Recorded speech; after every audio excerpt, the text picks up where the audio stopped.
কলকাতার জনপ্রিয় অভিনেত্রী শ্রাবন্তীর সাথে তার ছেলের একটি ছবি নিয়ে সামাজিক যোগাযোগ মাধ্যম ফেসবুকে চলছে আলোচনা সমালোচনার ঝড়। একটি গানের পারফর্ম করার সময় শ্রাবন্তীর সাথে ছেলে ঝিনুকের একটা ছবি কিছুটা অন্যরকম ভাবে প্রকাশ পেয়েছে, আর এতেই খেপেছেন শ্রাবন্তীর খোদ ভক্তরাই।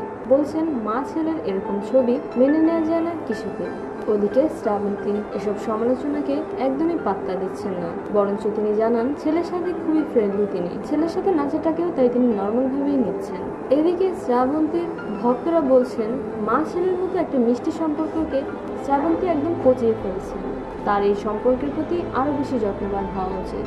মাত্র 16-17 বছর বয়সে মা হওয়া শ্রাবন্তীর ছেলে ঝিনুকের বয়স এখন 12-র মতো। ছেলেটির সাথে অসম্ভব বন্ধুত্বপূর্ণ শ্রাবন্তী, আর হওয়াটাই স্বাভাবিক। কিন্তু এরকম নাচা বা ছবি তোলাকে আপনারা কোন দৃষ্টিতে দেখছেন? এইসব বিষয় নিয়ে আপনাদের যে কোনো মতামত প্লিজ শেয়ার করুন আমাদের সাথে। শোবিজের আরো নিত্য নতুন খবর জানতে আমাদের সাবস্ক্রাইব করুন, লাইক দিন এবং কমেন্ট করতে ভুলবেন না।